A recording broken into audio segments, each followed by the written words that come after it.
Pengen orderan kue basah sebanyak 5 macam untuk 120 box. Hey guys, assalamualaikum. Untuk kali ini dapat orderan 120 box. Ini yang pertama kita lakuin. Sebelumnya H-2 aku udah mempersiapkan untuk box-boxnya. Dan untuk boxnya udah disablon terlebih dahulu, lalu dilipat seperti ini biar lebih rapi. Dan untuk requestan kue basah kali ini untuk warnanya cakep banget. Pink-pinknya itu dapat banget ya guys.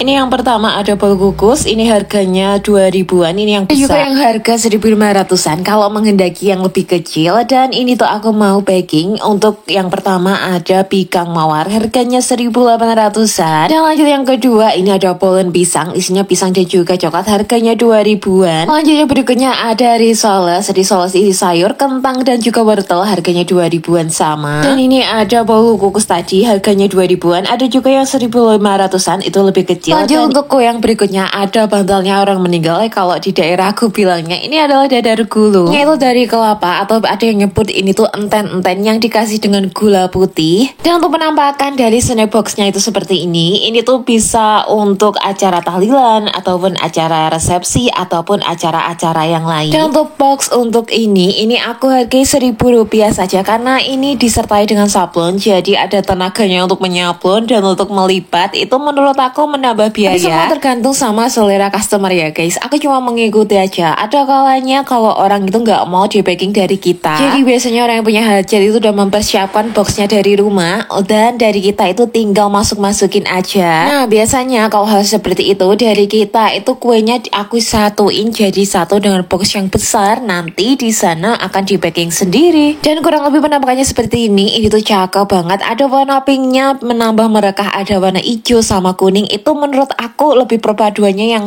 pas banget. Jadi ya biasanya kalau orangnya itu nggak minta warnanya atau request warna, itu aku warnain sesuka hati. Tapi yang penting cocok banget kalau dimasukin ke dalam box seperti ini. Dan untuk harga jualnya ini kurang lebih ada 10 ribuan ya. Aku hitung secara pasti ini tuh kurang lebih seperti itu, karena bisa dihitung per bijinya itu hampir 2 ribuan. Tapi ya untuk ukuran kuenya ini nggak main-main. Ini tuh udah cukup sedang-sedang banget, nggak terlalu kecil-kecil banget, karena ini tuh udah pas banget waktu dimasukin ke dalam box. Guys, kalau buat kue-kue basah seperti ini harus dibutuhkan telatenan juga, karena ini tuh lebih memakan waktu yang cukup amat sangat lama dibandingkan kita buat bolu. Dan untuk di daerah kalian harga kue basah seperti ini udah cukup murah atau malah lebih mahal nih? Kalau di daerah aku kue basah itu mulai harga 1500-an hingga yang paling mahal itu sekitar 2500-an per PCE. Dan oke, udah selesai semua. Sekarang waktunya kita tutupin satu persatu, lalu kita packing masukin ke dalam kantong kresek, karena nanti akan kita kirim ke lokasinya. Dan terima kasih yang udah nonton. Sekian dari video aku kali ini, sampai jumpa di video selanjutnya.